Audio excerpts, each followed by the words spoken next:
Good morning, everyone. Hope everyone is doing well.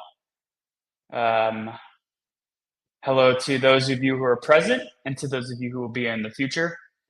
This is Crypto Coffee and Blockchain Beer, and every week the Smart Economy podcast and Neo News Today ecosystem tries to get together to talk about ongoings in the broader blockchain and crypto space.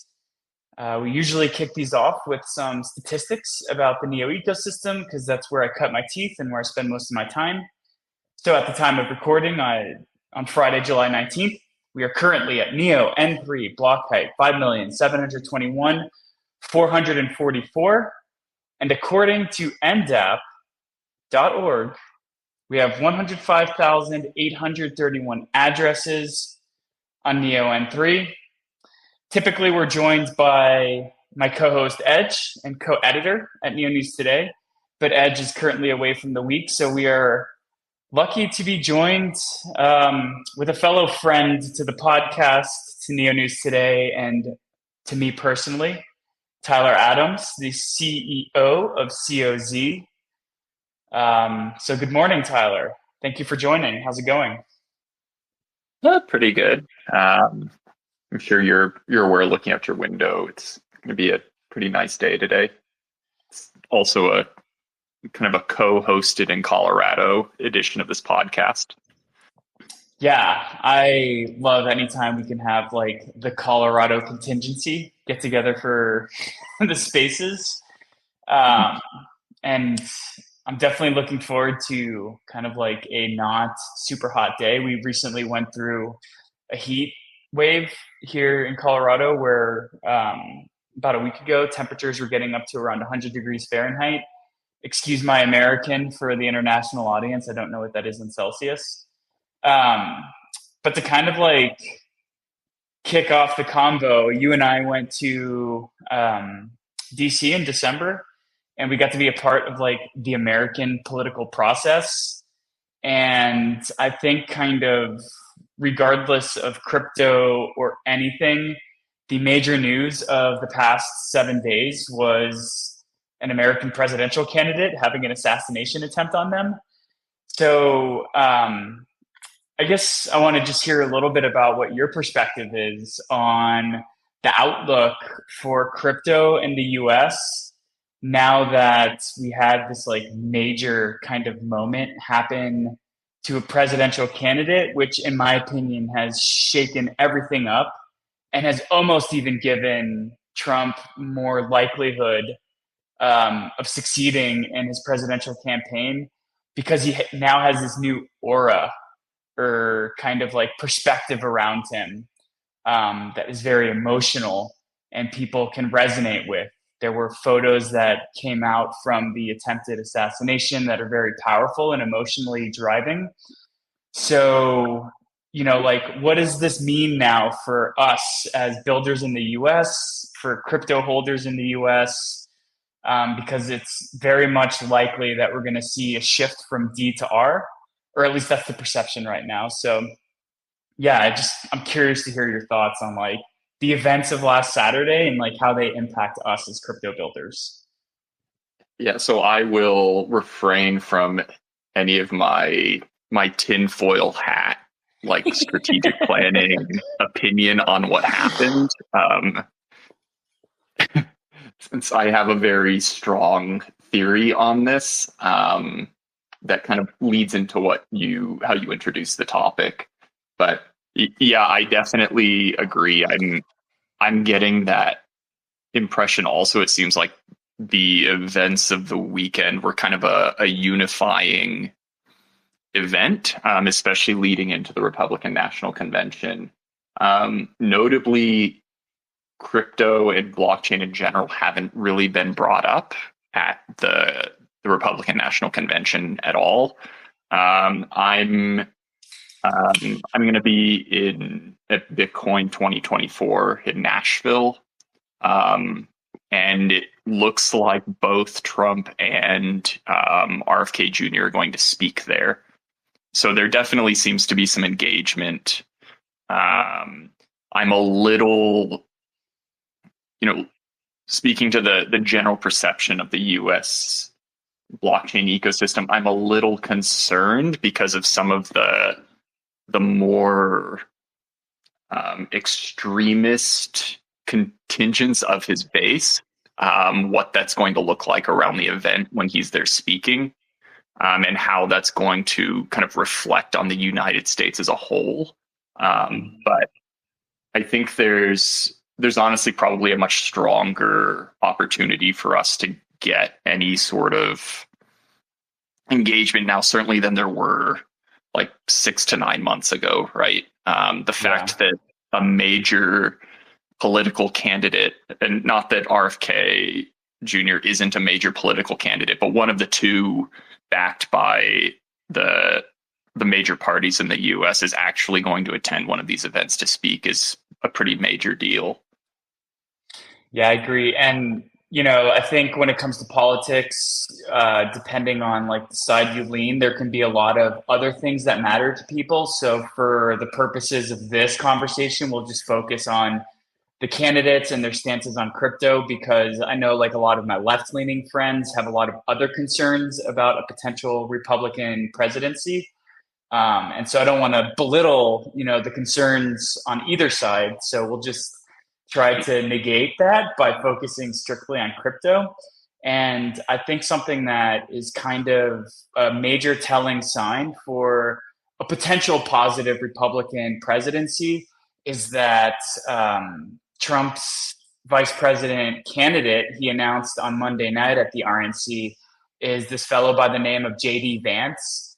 And he himself holds a couple $100,000 worth of Bitcoin. He is only has only been a politician for about 2 years. He's an Ohio senator. He got elected in 2022. That's been his only political position. And beforehand, he was actually a VC in Silicon Valley, investing alongside Peter Thiel, who is kind of championed as his mentor. So though we're not hearing about Bitcoin policy at like the RNC right now, Trump at the Libertarian National Convention said that he wants Bitcoin to be mined in the US. Kind of a crazy statement when you think about it, but like I think I'd rather have like a crazy good statement coming from a candidate versus like an administration that's secretly trying to choke us out. So I guess I'm also curious to hear, do you think that in the 9 months, I guess it's been 7.5 months now since we went to DC, do you think the tone of the Democrats has maybe changed? And like kind of like a sub question to that is, do you think that maybe any Democrats that were pro crypto or blockchain, maybe those who were in support or in favor were kind of being drowned out because they're younger, they don't necessarily have as large of a bully pulpit in the Democratic Party. Maybe they don't have as much notoriety for just folks in general, because there are folks in the Democratic Party that do support crypto. So yeah, that's a lot that I just threw out there. Just like really psyched to hear your insights. Yeah, I mean, I think they've had to, right? Since it's a election year and it's a presidential election year. So any type of commentary that's or really policy that's extremely damning towards a major voting segment in the US is going to have a lot of problems, right? So I think a lot of the kind of the negative rhetoric that was showing up, especially last year, has kind of subsided directly as a result. I also think a lot of the Stand With Crypto has done a really good job showing how many active voters are concerned about policy decisions towards the blockchain industry as a whole. So I think that's also been a pretty significant impact. I mean, it's also like, as you mentioned, just seeing the active engagement from the kind of the Republican camp towards blockchain in a positive direction. I think that's kind of concerning a lot of people about the election, where this, at least to me, the writing on the wall is that this is going to be another relatively close election where one single topic and a position on it could really decide who ends up as the president this term. So I think people are just kind of picking their battles a lot more carefully. I definitely agree, though. Like, the Republican Party they've really been the ones that have come out in support. I also, to add to your comment about the VP pick, there is also that potential benefit of changing parties that shows up, and that's in the SEC leadership. So that alone, like, irrelevant of whether the VP is pro crypto or not, could have a major positive, most likely, but potentially also negative impact on the industry. Since, like, the SEC has really been kind of pit bulling or that's horrible to say, since but they've been very aggressive towards the industry for the past 4 years. Yeah, I think that's fair insight, and like maybe like a lot of crypto single issue voters might be pushing for like a Republican presidency because of the pro industry rhetoric that has come out of Trump and those who have been kind of like on his campaign trail. But maybe we're also starting to see the tide shift a little bit because recently, according to Bloomberg, I read this morning that the SEC is reportedly granting exceptions to SAB 121, Really? which was, SAB 121 is an accounting bulletin that basically said banks are not allowed to hold or custody crypto assets on behalf of their clients. And then Bloomberg today reported that the SEC will grant exceptions to several large banks, which means they won't be penalized for holding Bitcoin or crypto in their accounting. So I'm also wondering, like, maybe this threat, quote unquote threat, that the Republican Party is bringing of capturing these 52 million Americans per Stand With Crypto that hold crypto and care about this as an issue. Like, maybe we're starting to see the soft thumb of power weigh on the scale and shift that perspective in Democratic leadership. So even if like the R's don't win and the D's do, are we starting to see like a shift in the tides already? Like, let's say Biden wins another presidency or the Democrats win another term. Are we starting to see kind of like a change from what we've seen basically during this whole administration? Yeah, I mean, in general, the way I perceive a lot of this is and kind of the positioning towards blockchain by politicians is really a familiarity issue. And we've seen that in DC. We've seen that locally with legislators here. Like, they're just not familiar with it. And I think that even can more broadly be assigned to just technology as a whole. I don't think a lot of these politicians are very technologically literate. And they're certainly not blockchain literate. So as these kind of seats change out, as the population that is kind of representing the United States trends towards more technologically literate, I think there will be a lot of softening on policy, since people generally, they fear what they don't understand. On the exception thing, one of my I'm excited that there are exceptions being granted, but I'm also, we talk a lot. I'm always like, one hand give it, the other take it away. Right. In that scenario, it feels a little bit like preventing everybody from access to this and then playing favorites a little bit. Like if you're in the room, then you can get an exception kind of a thing. And that Mhm. concerns me a little bit there. Although, like allowing banks to hold crypto on their books, like that's still, that's an insider's club anyways. But this just, it feels a little bit like a favoritism type of scenario. Yeah, I But think the key wording in the release was several large banks. So like obviously it's the big boys that go to play golf with these folks on the weekends.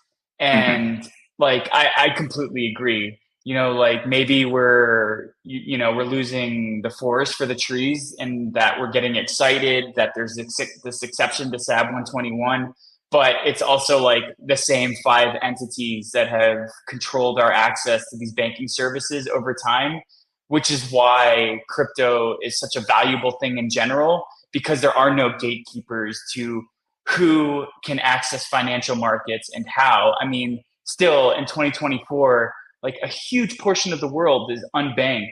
And this is why crypto is an empowering technology, because it's an open source, peer to peer, immutable network that anybody can access with a cell phone and with a wallet. So I share your concerns in terms of like how people will be able, the little guy will be able to participate in the benefits that crypto offers. But like also on the other side of that coin, like we do still need to be celebrating little victories when there's acquiescence for governments attacking this industry. And I also wanted to hear your insights into Larry Fink, the CEO of BlackRock, going on to mainstream media this week. And once again, right. for his second appearance talking about Bitcoin, he gave a huge kind of nod to the legitimacy of this asset as an asset class, saying he went from being a skeptic to a believer, and that Bitcoin is now a legitimate financial instrument and has a role in everyone's portfolios.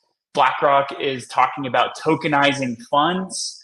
So there's also so many issues that come with BlackRock. Like if you look at the amount of houses they've bought in the US and the fact that a corporation is now a de facto rental agency for a large Mhm. portion of the housing market supply. So there's pros and cons to having these like large scale entities and institutions vying favor from us, because we are giving them a mile, but like what are they going to take from, like we're giving them a foot, but what are they going to take from us? Is it going to be a mile? Right.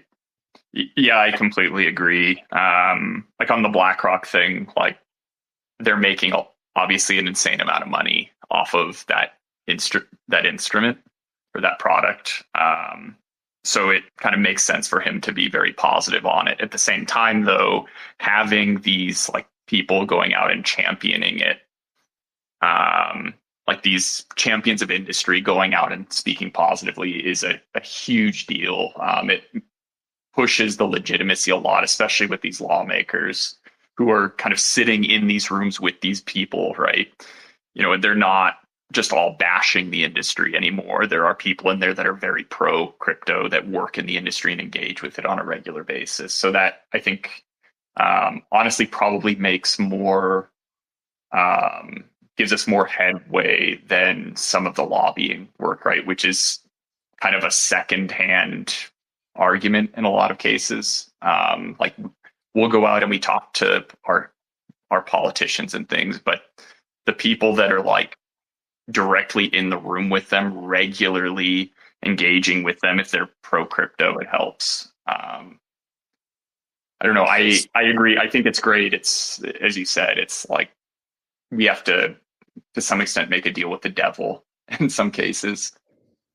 So on net, there's like we can there's obviously things about political parties that people can dislike if they're not a single issue voter, which I would argue most of us aren't.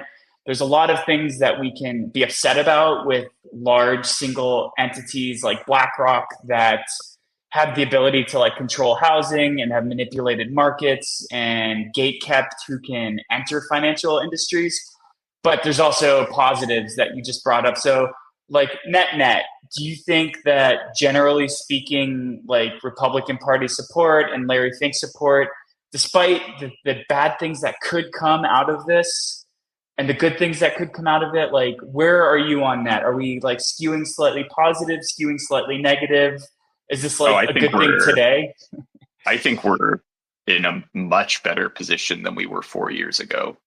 If that's, I mean, even last year, I think we're the industry, at least in the U.S. from a legitimacy perspective, is much better. I see it regularly now, like, and I used to comment to you that I feel uncomfortable saying what I do, right? Mm-hmm. To random strangers, unless I know them for a long time. Like now it seems, and this really, it feels like just in the past 12 months, like there are people that come up to me and ask me about what I do, like specifically knowing that I work in this industry, and express kind of a positive interest. So I think a lot of this is, really just having these people that are respected within our culture, commenting in a positive way about the technology and the community is really helpful. And that's actually what I'm kind of the most optimistic about. I'm a little upset that it's become a political agenda, and it can't just be like, both parties agree on something for once. That this is like in the best interests of Americans, but pretty much everything at this point becomes like a partisan topic. So, it is what it is. But I think there's a major positive in the U.S. towards blockchain. I think it's the sentiment has definitely changed, and I see it. Mm. Yeah, I agree. I think, after like consensus in 2023, we were probably having some pretty negative talks about the outlook of us as builders here in the States. And I remember several conversations you and I have had. But to kind of like also tie into the partisan nature of the support or non-support of this as an asset class. Personally speaking, for me, it's really made me have to do a lot of soul searching for how I'm Mhm. going to cast my vote in November. So to all of those who are independent or who align with the party and maybe the party values on this particular like case are at odds with yours, like you're not the only one out there who might be soul searching, and good luck to everyone out there. I feel for you. I'm right there with you. But like also at the same time, you're saying for the first time in probably like I would say 18 months that you're finally having non-negative conversations with strangers who talk to you about working in the blockchain space. You've several times over the past year and a half told me about conversations where you shied away from mentioning you even work in crypto. I myself have told people that I just work in tech, and without Right. even getting into it. So we're clearly starting to see these headwinds change. And I think maybe the Bitcoin ETF was kind of like a catalyst that Yep. solidified or planted the flag. So building Absolutely off of that, agree. momentum, we have the ETH ETF going live soon, and there's a lot of chatter about it. Um, Maybe there are or not some concerns about bringing in traditional financial folks. Maybe this will or will not bring people on chain. Maybe it will take people off chain. What are like what are you excited about, and what are you worried about with the ETH launching at some point in July here? Um, for me, the biggest concern is on around the culture of the Ethereum ecosystem. We're as Coloradoans the benefactors of what I would argue is like the cultural hub or mecca of that ecosystem every year at Mm-hmm. East Denver. And I think, and we've seen it also with consensus where as like the industry became more institutionalized. We started to see that at conferences as well. But Bitcoin has always been a little more like it's always kind of made more sense at an institutional level, in my opinion. I Hmm. think I guess that's I'd like to redact that comment. um, since it didn't used to be that way, although now I feel that it has kind of become that. It's been branded as that. And that's kind of what my concern is with the Ethereum ecosystem, because there is a very extremely vibrant culture that's built around Ethereum.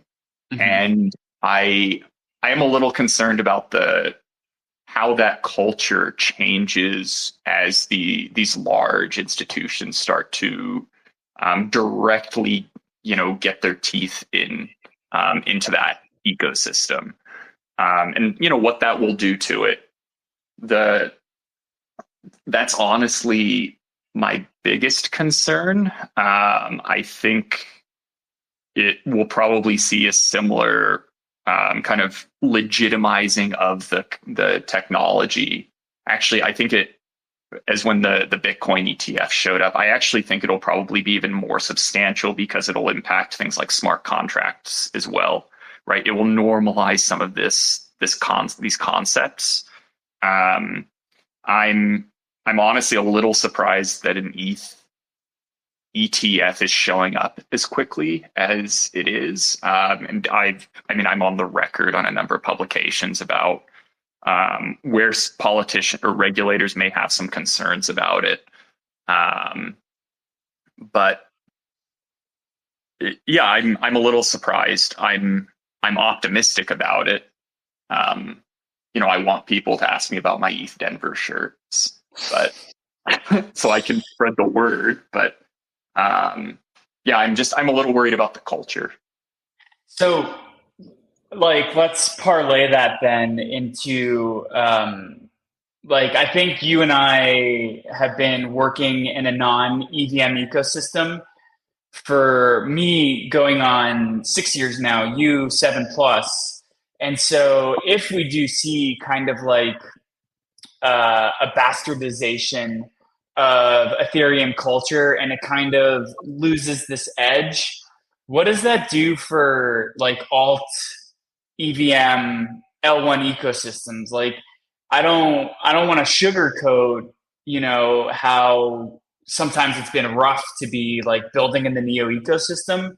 Understatement. Um, Right, but like I also don't want to shit all over Neo either because there's a lot of great things that are happening on at the technology level, and now we're starting to branch out with Neo X. So I guess like, is this a double-edged sword that maybe like alternative L1 networks might be able to positively benefit from if Ethereum is losing a little bit of its freak flag, a little bit of its fringe culture, of its like developers who are here because they want to build something that's outside the mainstream?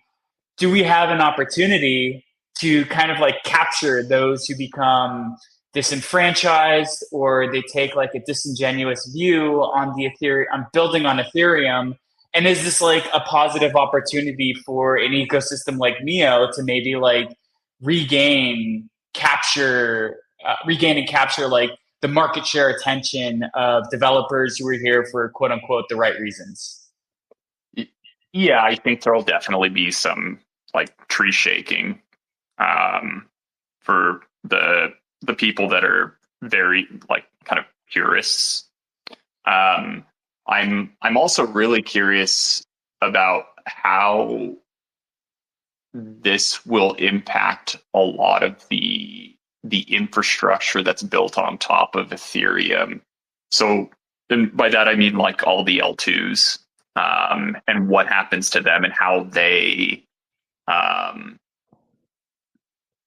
because they also, in a lot of ways, like they become legitimized as well, right? Like very heavily. So, is there going to be a major push for this kind of like institutionalization of Ethereum, and then the L2s that are built on top of Ethereum? That's where a lot of the development shows up, like where maybe there are less, because the change, I think the change is the part that legislators are concerned about, right? Mhm. Like the fact that the ecosystem is changing so quickly. So I'm curious if this is going to kind of stabilize the Ethereum platform as a whole, and then like the L2s are going to be where a lot of the development and the change goes, but they'll be doing so now with like holding the scepter of legitimacy in the like the eyes of regulators. I don't know. I'm really curious to see how this plays out.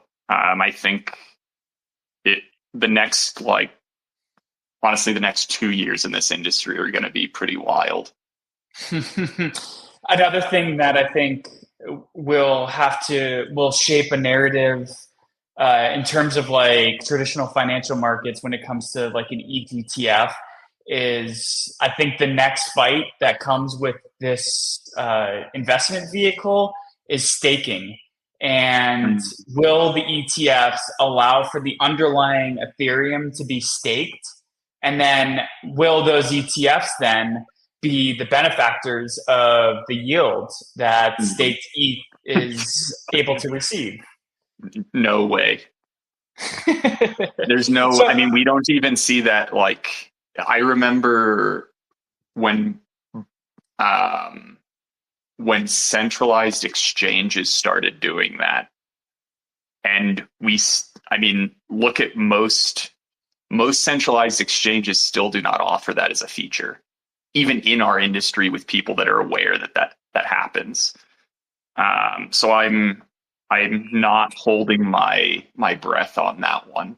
We may get some like niche, like probably certainly not BlackRock, but like there may be some small player that is able to enter the market that offers that as a differentiator. Like I remember when Binance offered that, and that was a huge deal mhm. for us. Um, I'm very skeptical. I do think they will be staking. I just don't think that their customers will be seeing the benefits of that. Got it. I do want to caveat that there are some European ETPs, exchange traded products, that currently do offer Ethereum ETPs that integrate and support staking. So Really these do exist out there, but that brings into kind of like brings into the bigger picture, like what is the impact of American markets on the rest of the world? Because like we saw Hong Kong launch Bitcoin and Ethereum ETFs a couple months ago, and that barely even made a splash. interesting. Yeah, I don't know. I'm skeptical that, and in when you say it's staking, they provide that as a sovereign offer to their users, or do you know, or is that Yeah, something that like they make the decision and then they offer the benefits or the proceeds? I believe if and I'm going off of secondhand information off of a podcast here. So again, everyone who's listening to this, not financial advice. Like I clearly might not know what I'm talking about, but if I recall correctly, then the products just inherently aggregate the yields that ETH staking offers, and it gets wrapped up and accumulated in the ETP. That's really cool. But Um, again, it's a European market, so you can have like these innovative kind of like structures, and right. at the same time, like how much of the world is actually buying and holding these assets? Like a conversation I had in the podcast earlier this week was with Asheron Trading, and they're a trading firm based out of France, and like the conversation, regardless of this market maker who's based out of Europe, the conversation was still heavily focused on the SEC and US financial markets. So like, at the end of the day, we're still like these markets are still the big kid on the playground. And you can have like somebody doing something really cool and innovative, but that still hasn't made like a broader impact on the rest of the world simply because the largest players in the game aren't integrating it. So I share I share your concerns, and I think they're valid, especially when you relate to how exchanges themselves, for the longest time, didn't even integrate staking yield that could be accumulated to their users. Um, I also, so there is kind of a, a positive to this where if if these major like financial organizations are having to deal with this, like the staking topic and how they would handle that, at least it's being discussed. And a lot of the results of those discussions will eventually show up for retail customers as well. So, like how you're supposed to handle your personal ETH and the yield from the staking. I think there's probably some benefit there, assuming that we're still allowed to hold crypto. but mhm.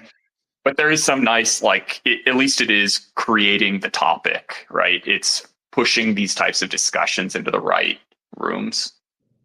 Um, The the thing I've been curious about is, are these ETFs going to intrigue these new discussions and these folks in the right rooms to come on mhm, chain and to see what's going on? Because maybe your boomer investor is allocating a portion of their 401k into a Bitcoin and Ethereum ETF, but how many of those folks are going to say, "Oh, this was interesting. Let me go try things on chain"? And so, is this going to be a positive for bringing people on chain, or is this going to be a negative and really just kind of push digital assets into a traditional financial infrastructure and not necessarily like espouse the values of why we care about blockchain networks? yeah, and I mean that kind of goes back to that cultural, Mm-hmm. the cultural thing. Like, is this sort of diluting the messaging? I think like I saw that you commented on it. Vitalik just posted something about the. I know we're like jumping back to politics now with this, but he posted kind of it's like a blog post on the political involvement of the blockchain community, which I thought was Mm-hmm. kind of interesting. Um, Did you you know, read it? I did, and I agreed with the content of the article. It seemed kind of ranty though, and it's interesting because I've ranted to you about the same thing multiple times. It's like it's almost, I think his issue was with the idea that it's, this crypto, like pro crypto lobbying groups and things like that, right? And his argument is kind of that it's not just crypto, like that's not what people are in this for, right? Necessarily.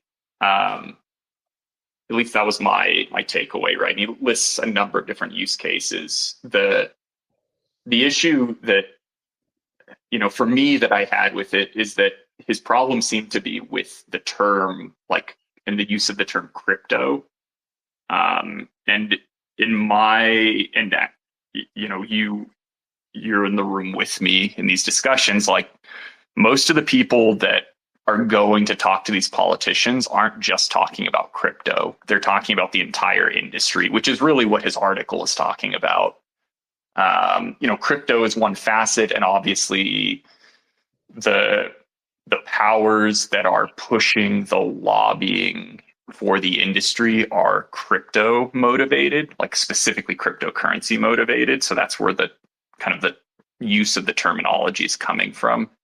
Mm-hmm. Uh, but everybody that's going to these, like to speak to their legislators and stuff, the majority of them aren't necessarily doing cryptocurrency in the blockchain industry, right? They're building out core technology, whether that's like identity or we're doing like physical assets right now, right? They're doing a bunch of different things. Mm-hmm.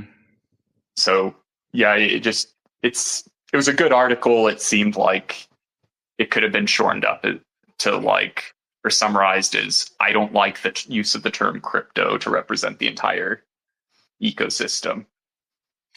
Interesting. I think another kind of signal for the what's the best way to put this? the adoption of blockchain-based solutions and their prevalence that they're starting to have on broader mainstream, anything. Poly Network, which is a betting market, a betting prediction market, whereby people can basically place bets on how they think the outcome of a real world event is going to play out. Polymarket has slowly been being spoken about by political pundits, by pollsters, and it's Right. starting to be used as a tool alongside polls and these other traditional ways that we've seen kind of like political commentators create like their perspective on the ways that politicians and their messages are working with voters. And this week, something really cool happened. Nate Silver, the founder of 538, actually joined the Polymarket team. I don't know if you saw this. I did not, but I am a fan of 538. Yes. So 538 rose to prominence here in the States in 2012 when Nate Silver and his team accurately predicted 50 out of 50 results for state-based elections when it came to like senators and House representatives. So these guys have kind of become like the creme de la creme of data, of political polling and political data, and using it to forecast. So to have Nate Silver kind of like join Polymarket, and to have Polymarket, I heard Polymarket referenced on NPR Politics, on legitimate like policy and politics related podcasts. So was this on your bingo card of how like blockchain is going to seep into mainstream use and be adopted by the masses, with it being used as like a tool for political forecasting? It it wasn't. That being said, um, I've always in most of this, not necessarily, I'm not into sports, but for politics, like looking at the betting, like the books in Vegas, for example, on any type of political race is usually a really good way to get do a litmus test on who, like where the standings are. I think it actually performs better than polls. Mm-hmm. Historically, if I remember correctly. 538 is really interesting specifically to me because I was a statistical modeler at the time that rose to prominence. So all of the data scientists in the team I was in and in our partner teams were kind of freaking out about that election. Mm-hmm. Um, I 2016 you're talking about, right? Come again? Are you talking about the 2016 election? Yeah. Okay. The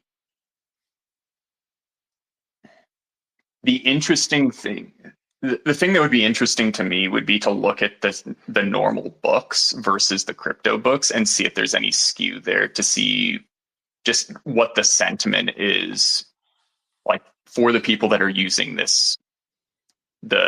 What did you call it? It's Polymarket. Polymarket. I think that would be kind of, I don't know. I think it would be interesting to compare the two, like the normal, like the Vegas betting books on the election versus the crypto based one, just to see what the sentiment is for like the industry as a whole. Since I'm guessing the people that are using the crypto books are probably more crypto involved. Again, this is like just in our conversation trying to generate work for somebody out there. I'm not going to do it, but it would be kind of interesting to see, right? I would be curious to see if there is any skew in the odds. Mm-hmm. the sample size is lower for prediction markets. So I Mhm. think it only goes back. I read it. I read a journal piece on this a couple of weeks ago about the efficacy of prediction markets when it came to forecasting political outcomes. And I think going back to maybe 24 years, to the past 24 years, prediction markets, and this is including the Vegas books you were talking about, not necessarily the Polymarkets of the world, they forecasted accurately 75% of the results, whereas polling and things like that were lower, much lower. Mhm. So yeah, when you have people put their money where their mouth is, you do kind of see more accurate forecasting results. So Yeah, um, it's kind of an ensemble approach, right? So you have all of these independent entities that are going out and doing research and forming an opinion on it. And then they are, as you said, putting their money where their mouth is, right? As opposed to a mhm. poll, which has, you may be interfacing, there may be some selection bias there. There may be some ill intent. There may be an uneducated audience, right? You're kind of creating this aggregate result of all of these different data sets um, to forecast. So to me, it's a really effective tool for this, for prediction, for really kind of magic balling the future. Um, Trying not to use predictions to talk about prediction markets, and it's interesting. Um, yeah, I don't know. I think it's a cool tool. It very strongly predicted Trump's VP pick, um, Yes, it like did. way early on. So, and I mean I know it's anecdotal, but as you say, like 75% accuracy is pretty good.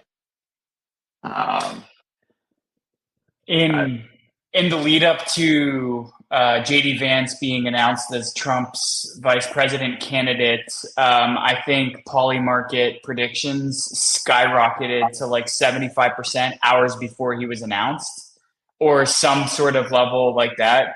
So I think the value that these crypto and blockchain enabled prediction markets are really bringing to the table is the fact that there is a much quicker response rate to the sentiment that people have. And because these blockchain networks are 24/7 and everyone can access them, we can see the people who are placing their money on these predictions play out in much quicker real time. Now, the caveat is that no American residents can use Polymarket. So there's still this kind of like gap for and questioning that we can bring to the value that Polymarket brings if people who participate in this democracy can't even participate in the prediction market. So I think there's still a lot of unknown unknowns. But to see Nate Silver join Polymarket this week as on that team, I think that that's a signal for the direction that we're going, and frankly, kind of a really cool use case that I never predicted. Huh? Envisioned blockchain providing for sort of like real world things that impact us in the real world. So I don't know if you have anything else to add on that. no, I completely agree. I hadn't really considered so there are a number of kind of often overlooked use cases or value propositions of blockchain, right? The fact that it is always accessible, always running, always open is a huge one, and I think we forget to appreciate that as a key differentiator of this technology. Mhm. Uh, and this is a really good example of that, right? And you kind of highlighted that, like the fact that people can, like, the books are always open, anybody on earth can access them and engage in it, except in this case, if you're in the US, as you mentioned, or probably some other locations as well, um, is a it makes the product it gives the product differentiation. It's kind of cool. Yeah, so we try to keep these a half hour. Brett and I never do it, but we can shoot to keep this under an hour. So Yeah, I what do guess you kind think of my like track record looks like? I know who I'm speaking with. That's why Yeah, I wanted so to paint. That's why I so wanted to paint this. so everybody is listening. I have a habit of running over time, like to the point where it's comical. But it's not just you, is what I was really trying to say. Uh-huh. So I think kind of like to zoom out and wrap this convo up. You mentioned you're going to the Bitcoin conference in Nashville. I'm sure you're probably attending other conferences this year. COZ is kind of like making bigger strides to kind of like become all encompassing. So I think maybe to like zoom out and wrap up, like what's piquing your interest these days in blockchain and crypto from COZ's perspective? You're clearly going to different conferences. So yeah, like where's the puck going, and how are you trying to skate there? Either you personally or as the CEO of COZ, just kind of like feel free to take the reins of that kind of like direction for where you see blockchain going and how you're trying to position yourself or your company.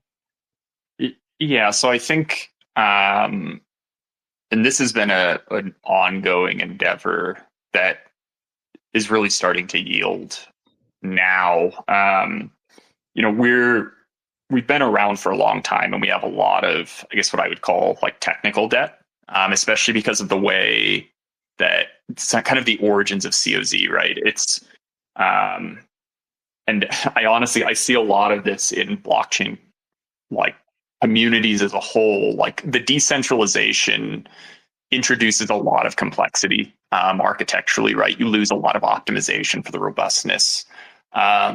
So we've been working on a lot of common architecture solutions for the past, it's probably been like 3 or 4 years now. And I think we're really now just starting to see the results of that. So we recently announced like the Neon Wallet, for example, and one of the big, like the really cool things about the new Neon Wallet desktop is that it's a common code architecture to the mobile wallet, and it actually uses common software. So features that we deploy, like we can deploy one time and actually release them onto multiple platforms. And that kind of extends, like if we were to expand out into other wallet products and markets as well, we would be the benefactors of that kind of that architectural optimization. And that also applies to some of our backend infrastructure as well. I think one of the things, and we've been talking, this has been lightly touched on multiple times over this call. One of the things that I'm kind of always keeping one eye on is the regulatory compliance of wallets and dApps, and how that can be handled, right?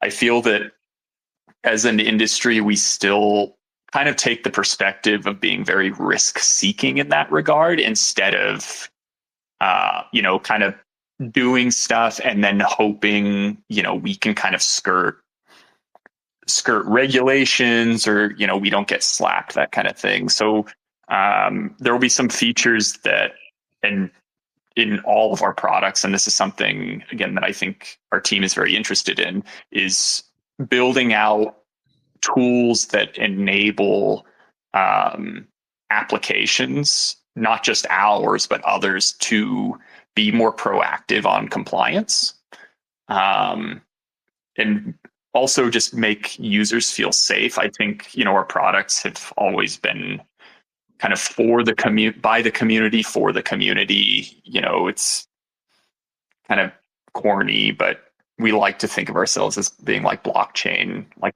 we're blockchain natives. We beat the war drum to sovereignty and custodianship. Um, so I think we'll be trying to build out features in that direction, but kind of taking a regulatory. I'm like just circling the drain here with what I'm trying to say. There's some really cool features coming out for some of our products that we've been working on and talking about for years now, in some cases like 7 years, that I'm very excited about. That also will show up with some of the physical asset technology through item systems as well. I think what the community can look forward to from us is kind of this coalescence of a lot of the products and tools that we've been working on for a long time, to kind of mutually leverage each other. I love it. I think Hopefully basically, yeah, no, if you I were could, able to understand something in there. if I could like boil down what I took from kind of like where you're going next, is that Neon Wallet is going to focus on continuing to have an existence in accordance with where like regulations are going or lie, and where blockchain networks are going. And I think it's fantastic. I hope that more people, through the efforts that COZ is doing, more people download and use Neon Wallet. Personally speaking, one of like my quintessential aha moments in crypto was when I bought my first Neo on, or I didn't buy it. I swapped my first Neo on Shapeshift back in 2017. I swapped Ethereum for Neo, and I used Ledger and Neon Wallet to hodl my Neo. And one of like the most powerful moments that to this day is one of the reasons why I'm still in crypto is because I set my Neo to the Neon Wallet, and I went to the bathroom and I came back and I saw that little claim button on the bottom Yep. that said claim gas, and I had no idea what gas was. I just swapped for Neo because everyone was talking about it on Reddit in 2017. And the moment of like empowerment that I felt when holding this Neo asset passively distributed me gas, and learning about the differences between Neo as a governance token and gas as a utility token, and kind of like the passion that fueled me with, that has carried me through today in 2024, is one of the most powerful moments that I've ever experienced on the internet. And I'm not just like blowing smoke up your ass or saying this because I work for Neo News today. Like there's a reason why I ended up in the Neo ecosystem, and this is because of it. And I equate it to the kind of empowerment that I felt the first time I used a torrenting network and was able to access information without anybody telling me that I could or couldn't.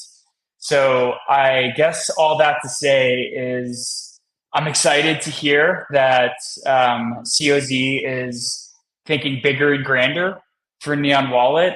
And I can only hope that somebody today or in the future has a similar aha moment, or that moment of self sovereignty and empowerment that I felt, which was enabled by this technology. And to this day, like I credit Neon Wallet and claiming my first gas as like the reason why I'm in Neo, and partly like what really excites me about blockchain and crypto as a whole. So yeah, I hope what you're working on, and where the puck is going and where COZ is skating to, that you get to hear many more stories like that in the coming years. And there's some longtime Neo ecosystem members here live right now. And it generally feels like we haven't been giving Neon as a brand the attention that it deserves, right? I mean, we have some resource limitations, and that's a reality. But this is kind of where we're changing that approach a little bit, right? So we are kind of doubling down on it. We are making it a priority and treating it with the respect that it deserves now. So I'm pretty excited for it. I think the entire team is. There's a lot of energy around the product. It's been in the works for a very long time, and I don't, with this upcoming release, a lot of the functionality probably will go unnoticed, if I'm being honest. I think the way for people to kind of interpret it when something does come out is that it's architected in a way to support the future, or at least the future direction that we see the industry going. So it's pretty exciting. I'm very excited about the product. I'm very excited about the roadmap, which will come out soon also for the platform. It should be good. I'm hoping that you and the community of users will be very happy with the platform as we move forward with it. Awesome. Well, the Crypto Coffee and Blockchain Beer listeners just got some alpha. There's a Neon Wallet roadmap coming out, and we're at the top of the hour now. So I think this is a good place to kind of end it on a positive note.